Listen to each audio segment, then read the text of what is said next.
everyone, and welcome to the Centurion Leadership Battalion podcast, your source of accountability, inspiration, and motivation to become your best and reach your fullest potential every day. Our motto, it's simple: to use our determination to crush our everyday leadership tasks so that we dominate in our delivery of services and products to our clients and achieve victory and personal growth, profitability, and creating environments for those around us to prosper. Let's get this show started.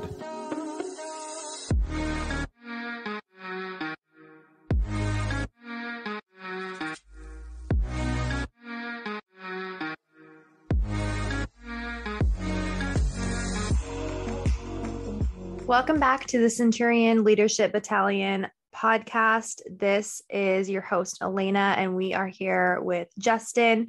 We are doing a Q&A episode today, and we are really fired up to have another conversation. And we are so thankful that you guys are joining us. We love seeing the number of downloads grow, the number of subscribers grow, and just seeing, our followers over on Instagram. So connect with us at Centurion Leadership Battalion on social media. We'd love to connect there. You can also join our email list, which will be down in the description below. And welcome back, Justin. Hey, how's it going? How's everyone doing? And thank you guys for listening in. And like Elena said, the downloads and the feedback is great. I'm hoping we get some more people over on our Instagram channel, because I think we're doing a lot of good things on there and starting to get more posts and produce content there as well. So thank you for all the love. Thank you for all the love while I was stranded in Mexico during the quarantine isolation. I appreciate everyone. I haven't really thanked everyone for all the love or kindness or support. So I appreciate that. And then, like I said, I can't honestly believe how many downloads and stuff we're getting already. I would have thought it would have taken a lot more time to catch the momentum we're carrying. So thank you guys. Keep paying the fees, the dues, whatever you want to call it, the monies, which is in the form of recommending it word of mouth, which is obviously being done, and then also downloading the episodes and writing reviews on whatever podcast channel you listen to. So thank you guys. I think that's about it. Did you already ask the question? I did not. So for today, we're going to talk about what is the problem with trying to grow as a leader. Okay. Yeah, that's a good one. And I think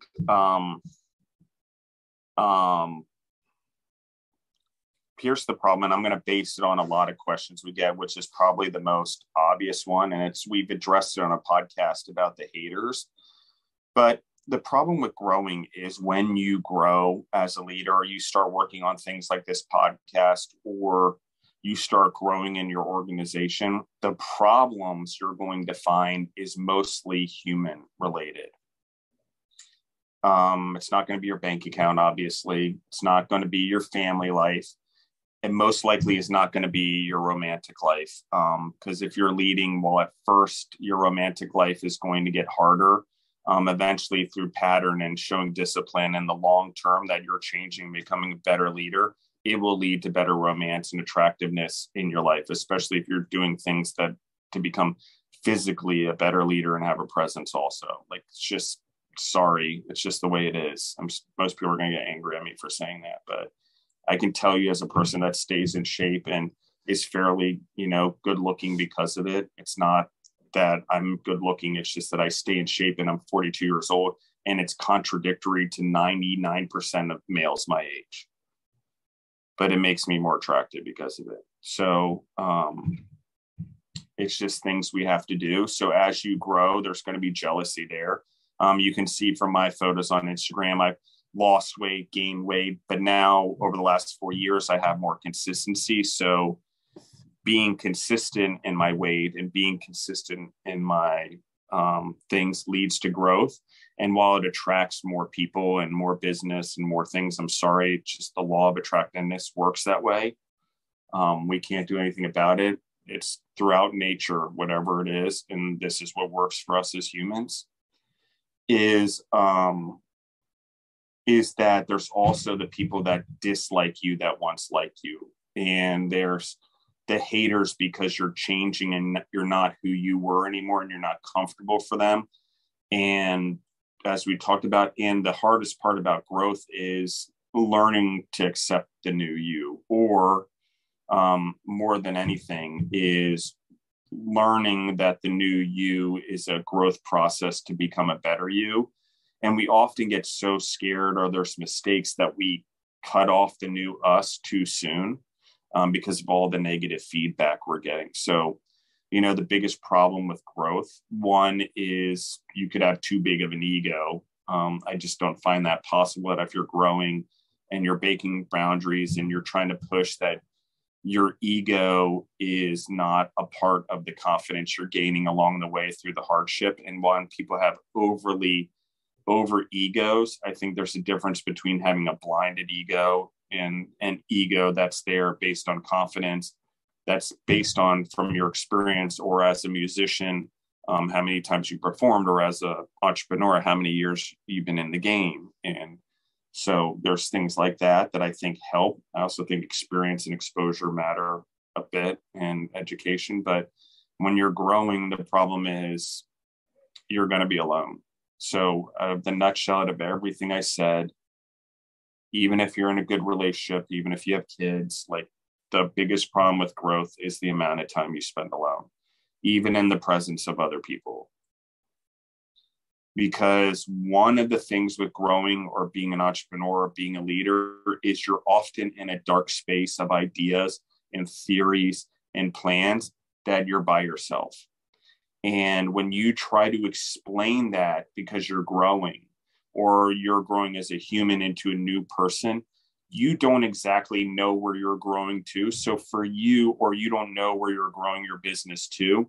So when people are like, why are we doing this? Or why are you doing this? It becomes very hard in our relationships to explain why, other than that I know that I have to. And that's not enough for people. And it's hard because when you're a leader or you're a growing person, you understand that growth, no matter how dark it is and how alone you are, is essential, because when you feel alone, you know what it's like to be alone. Therefore, on the opposite side, you know what it's like to feel with people. So you're choosing to be. I choose to be alone because I'm an entrepreneur, and I know that I have to be alone sometimes. And Deborah's not always going to understand what my visions are, and all of FSP at any given day doesn't understand where I am when I'm in that alone area, where I'm way out on the tip 5 years from now. Like, I'm always 5 years from now. And 5 years from now, where I'm thinking, trying to drive us forward and pull this company or companies, is always dark. And so that's the growth I'm talking about. And it's the same if you want to grow as a human. Your goals and where you want to grow as a human, if they're realistic and you have vision boards, they're going to be 5-10 years down the road. And it's going to be black to the rest of the world, because only you can see what you want. And by black, I mean darkness. I don't mean whatever. It's going to be dark, and you're going to be alone. And there is no light other than your own. And so that's the problem with growth. And that's the problem with growing as a leader, is that you do that. On the opposite side, there's another problem. If you become so wanting to not be alone as a leader, and you're leading so much for public opinion and the approval of others, you never get to that dark spot. You need to be able to go to that dark spot and not care about what other people think, or not care what all the noises are, and not care what you think either. You need to be able to go to a dark place. And the reason you're often all alone there is because you don't even have yourself there. You do, but you don't, because you have to remove yourself to be a leader. And that's why it's so lonely. You're having you yourself become an outsider too, looking in. I don't know how else to describe it, but when you're truly leading and you are out there and you feel alone, you are just one of your own advisors at that point. You're advising you, your future self, the future of your company, the future of your family, the future of whatever in that growth, but you have to set it and it's dark. And you're having to say the advice of who I am now, that's why I'm an outsider, has to be giving the advice to the person that I'm going to be, not the advice of where I am now. Because if I am where I am now, I'm never going to gain habits or momentum. I'm always going to have a negative voice telling me not to do it. My inner no voice, or whatever you want to call it. There's other words for it. It's not one of the cuss words I use. So I'm not going to use the B word. I cuss a lot, but that's just not one I feel comfortable with. So ironically, I'm a totally full of irony and paradoxes. But what are your thoughts on that, Elena? Well, I was doing some research this morning about something unrelated, and I came across this quote, and I'm not going to be able to remember it word for word, but it said something along the lines of the reason you'll get more support from people, or the reason you'll get more support from strangers versus from people that you know or grew up with or whatnot, is because people you don't know where you started, and people you do know started at the same place as you, and they're still in the same place. It was something along those lines. And something you said in the beginning reminded me of that, of how it can be kind of isolating. We talked on this in the previous episode about the haters and lack of support there. But I think that quote really applied to what you were sharing. And it just reminded me of that I was actually literally probably a few hours ago that I just read that quote. Now I'm going to try to find it. I think it's spot on, though, Elena, really. It's just, how do we have to grow, right? And otherwise we get stuck, or I don't know. It's hard for me, I guess, as a human overall, and wanting to grow forward. I probably haven't been a long-term friend. And we talk about building lasting relationships. We just got off an internal call about it. We have all these core values as Centurion that talks about building lasting relationships or build lasting relationships. But I've always struggled in them because we've talked about in a previous episode, it's like when you're in that dark area and you separate yourself, also giving yourself advice, you can also see yourself as someone else, as the person you want to be. And so you also see all the other people giving you advice. And that's not saying you shouldn't have bad advice or good advice or 360-degree advice and be able to weigh yourself through it. But it's very interesting when you do that and you look so far in advance and you start looking at yourself as an advisor and what you would be saying as a person to your future self, and what everyone else is telling you that are your friends or your family or personal relationships or companions at work or bosses or whatever, or coworkers, that you then start to gauge that, is this person really care about adding value to my future? Are they giving me the advice that I would give myself if I wanted to be there in 5 years? Are they holding me accountable? And that is the biggest problem with growing as a leader, or getting better as a leader, or getting better at anything, is that few and far between humans. It's not a survival of the fittest. We just don't have that as humans. Like, we have luxuries and we're domesticated and so on and so forth. So at the end of the day,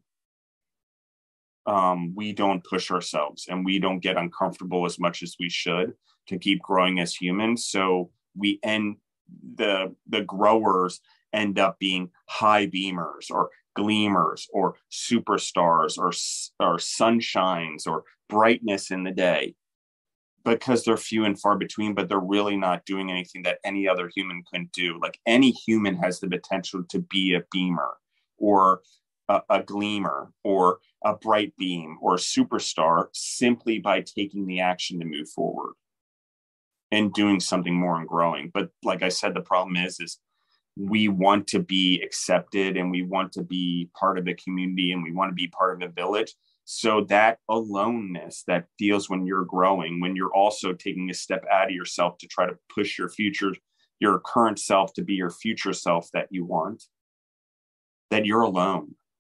And it scares people and it makes people uncomfortable. And it also makes people think it's wrong, because according to our nature, we have to survive in groups. We have to survive by groupthink. It's all true. The humans weren't the biggest animals on the planet. We still aren't, but we definitely weren't when we were first here. We killed them all off. But out of that fear, we weren't going to survive if we were going to go one-on-one with a monster, kangaroo in Australia, the giant kangaroo there. We would have gotten punched and dead. We can beat up a kangaroo now, one-on-one, no problem. But back then, no, we had to be in groups to take down mammoths, to hunt, to take down lions, because back in the day, they weren't afraid of us. We didn't have guns or knives or whatever. We were making tools. But the point being is we're more comfortable in groups and in group think. But the irony is, in order to stand out in that type of mindset, you have to be a gleamer, and you're going to have to be alone, because most of the world wants to remain in the pack, because that's where safety is. And it's in our mindset. It's not just something we do. It's been in there for 150,000 years, because that's how we survived, and that's how we hunted, and that's how we did everything, was in numbers. It's how we had an agricultural revolution, an industrial revolution, technology revolution. It was all done in groups. It was the ability of everyone to buy a computer that made the internet possible. So it's everyone's willingness to start buying from a grocery store that made grocery stores and food possible. So it's a group think and an acceptance of whatever that network effect is. Grocery store, computers, whatever. Grocery stores led to food chains. Internet, or computers in every home, led to the internet. So when you're alone and you're seeing things like that, and you're seeing the way you can connect people on that greater scale, people have no idea that, computers connected us the way they did. And the person that invented them had the intention of connecting us all and giving us more connectivity. It's purely was in reinforcing what we already wanted. More connectivity to each other, to the world, whether it's the internet or whether it's personal. We desire that. Therefore, it's very hard for us to grow, and it's very hard for us to lead, because if I'm going to lead and I'm going to grow, no one else can do it for me. They can teach me, they can educate me, but I have to have an open mind, and I have to do the work. It's just like they say, if you want to be sober, someone else can't want it for you. You have to want it for yourself. So, I think it's a topic right now in some of our podcasts that we're going on, but the biggest problem with growing as a leader is the loneliness. And doesn't matter how close your relationships are, there is that space. And I am telling you right now, to anyone listening, you better want to go to that space, even though it's hard and it's uncomfortable and it can bring you to tears sometimes, because you feel so alone and no one understands you. But you're most of the time no one is going to understand you. Like if you're thinking ahead and you're a free thinker and you're 5 years ahead and you're building businesses and you want to create jobs, or you want to better the world, or you're in your community or in the government, wherever it is, if you're wanting to do that, you're going to have to be ahead of everyone else. And you're going to have to accept that most of your ideas and most of your thoughts are going to be too complex by the time you're ready to move forward for everyone to understand in one vision discussion, or one leadership discussion, or one family discussion. Because the reality is this: the other problem with leading and growing is you can't explain it to anyone. You can talk about it all day long, but if you're not backing it up in your actions and you see it, it's very hard. And I will just give one blatant example, and I'm not going to get into war and politics, but if you look at the difference between what's going on in the Ukraine and what's going on in the US, we have one president getting behind more and more fences and security and whatever, and then we have a president going out there and fighting for his people. Who's going into the black zone? Who's going into the darkness to try to have greatness, or greatness for other people in the end, or make the world aware of it? Because I got to tell you guys, his ability to go into darkness right now as the Ukrainian president, we didn't even realize still to this day that the country of Jordan does not basically exist anymore. We just totally forgot that Russia invaded it, took it over, and we didn't give two shits about it before. Why? They didn't have a leader. They didn't have a guy willing to go into the darkness. And if I could pronounce his name, which I should be able to, I would say it. But I encourage everyone to go look him up if you don't know who he is already. Because If a leader can't go into the darkness, they're never going to be able to go to the forefront and lead from the front. Because right now in the United States, we haven't had a leader in a long time that's ever led from the front. It's been a long time. So what am I gauging a leader on? I don't care what political thing it is. If we're going to talk about it, I care about their ability to go in the darkness and ability to grow and have a cabinet of people that are different than they are, that question things, that help force that growth.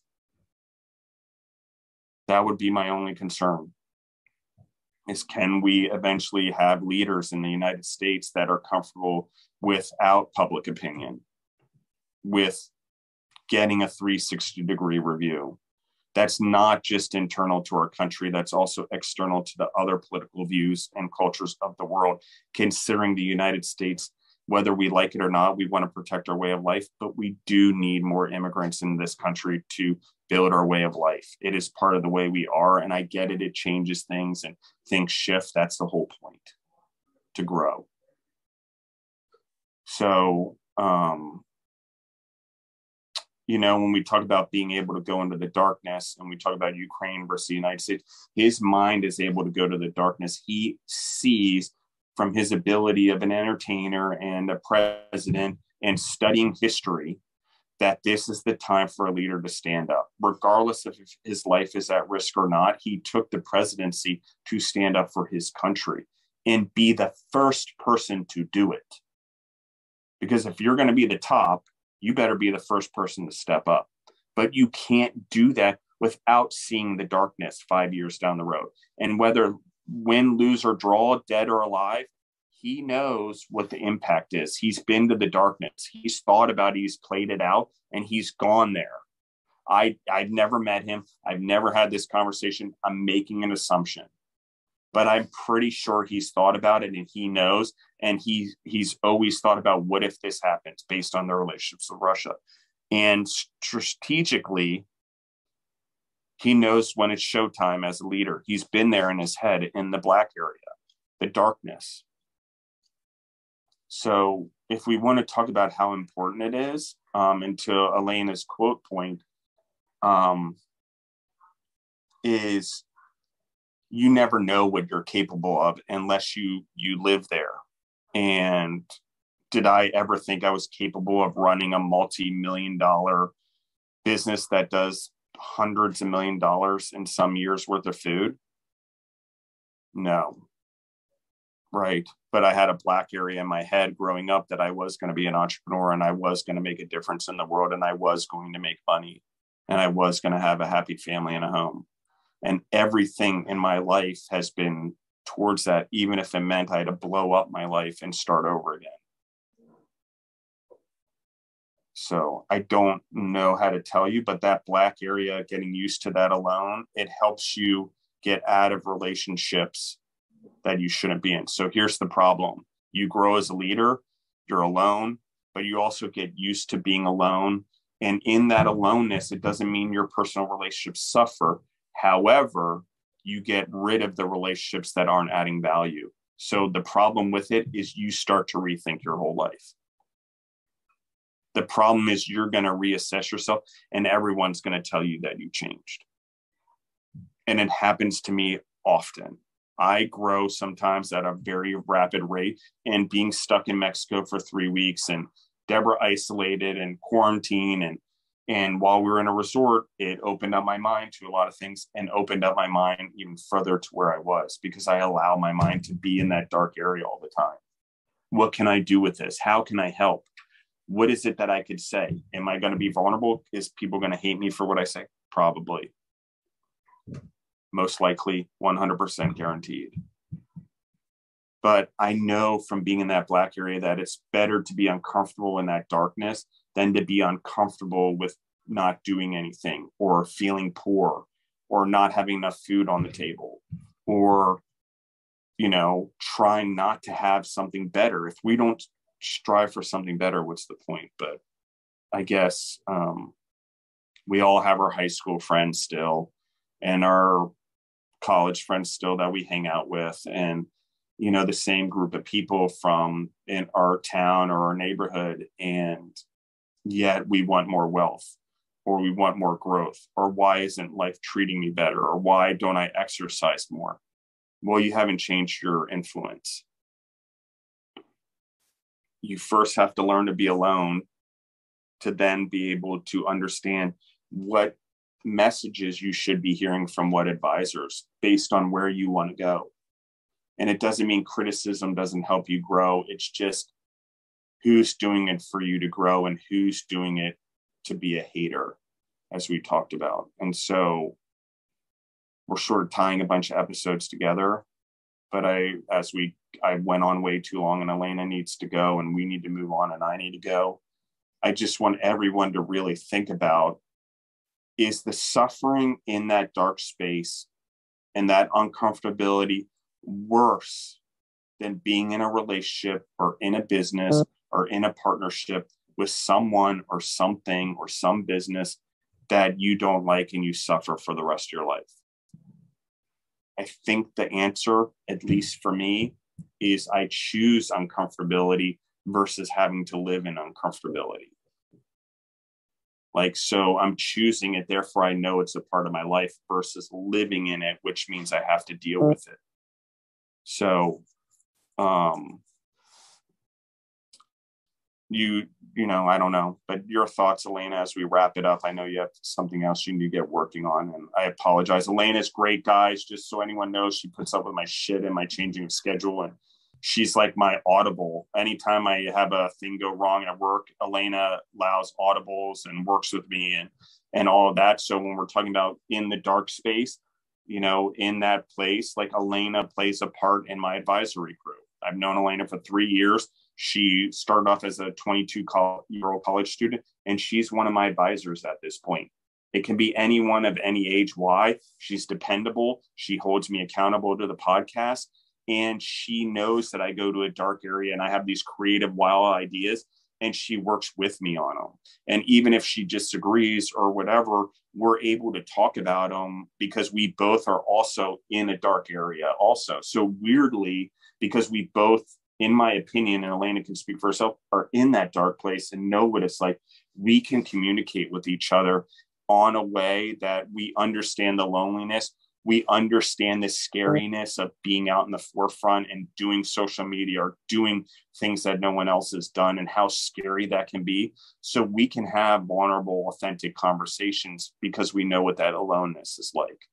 And Elena's not the only one. I generally have more people in my life, regardless if they agree with me in politics or in business. The connecting piece for me is, like I said, work ethic, discipline, but also, can you go to that dark area? So sorry, Elena, I asked you a question, then I kept talking. Well, I appreciate the compliments there. That's just what we have to do. And that's what we talk about doing a lot here. We pivot and we, make the changes on short notice that we need to make. And that's kind of what makes leadership. And I appreciate the opportunities to be a part of things like this and what we're doing with Centurion. And I really think we've just scratched the surface of this. I see this going, way further. And I'm excited for the future of what we're doing with Centurion Leadership Battalion. But in terms of today's topic and everything we talked about, I think we tied together a lot of our previous episodes. I would encourage everyone for more content relating to this, go listen to the previous episode. We talked about haters, and I think we worded it a little more formal, like leading through opposition, I believe is the name, along those lines. But it's the previous episode, and you can go listen to that. We share a lot of our own experiences there. It can definitely be isolating and lonely even to pursue things differently than other people in your circle, in your life, in your friend group, in your family, whatever it may be for you, in your class, if you're still in college or high school even, or even middle school. I don't know how young people listen to podcasts like this and try to develop as leaders, but hey, you never know. So we would love to have you be a part of our community. You can join our email list, which will be in the description of this podcast and in the previous podcasts as well. You can follow along with us on social media. We have new content coming every week, and we're trying to build that account up. So we'd love to hear what you would want to see more of too from us there. So thank you guys just for listening and being a part of what we're doing here. Hope this content is adding value to your life personally and professionally. and we will talk to you guys later. Thanks so much. Thank you, Elena. Thank you, everyone.